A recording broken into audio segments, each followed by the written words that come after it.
ভাই, রিসেন্ট বাংলাদেশে যদি কোনো ভাইরাল কিছু থাকে, আপাতত আছে হেনা আমির। না মানে সে এতটা যতটা ভাইরাল না আমরা বাংলাদেশী মানুষও তারে আরো বেশি ভাইরাল করে দিতেছি। সে নাকি রিসেন্ট সানসিল্ক একটা ভিডিও করার জন্য বাংলাদেশে আসছে। মানে সানসিল্ক একটা এড দিতে আসছে। কিন্তু আমি তার চুল দেখে অবাক। তার চুলটা একটুক, একটুক। তার এত ছোট, ছোট চুল এত তাড়াতাড়ি বড় হইলো কেমনে? তার মানে সে বাংলাদেশে পানিতে গোসল কইরা কি তার চুল এত বড়, বড় হয়ে গেছে? সে বাংলাদেশে ২ দিনের মধ্যে তার চুল এত বড়, বড় হয়ে গেল। তাহলে আমি কোন দেশে থাকি? আমি তো বাংলাদেশেই থাকি। আমি থাকি বাংলাদেশে। আমার জন্ম বাংলাদেশে। আমার সবকিছু বাংলাদেশে। আর আমার চুল?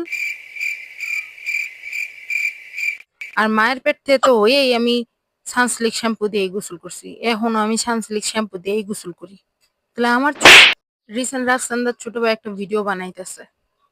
মানে হ্যারে ট্রিট করার জন্য যতটুকু টাকা খরচ না করছে, সে এক ভিডিও দিয়ে ততটুকু টাকা কামায় ফেলবো।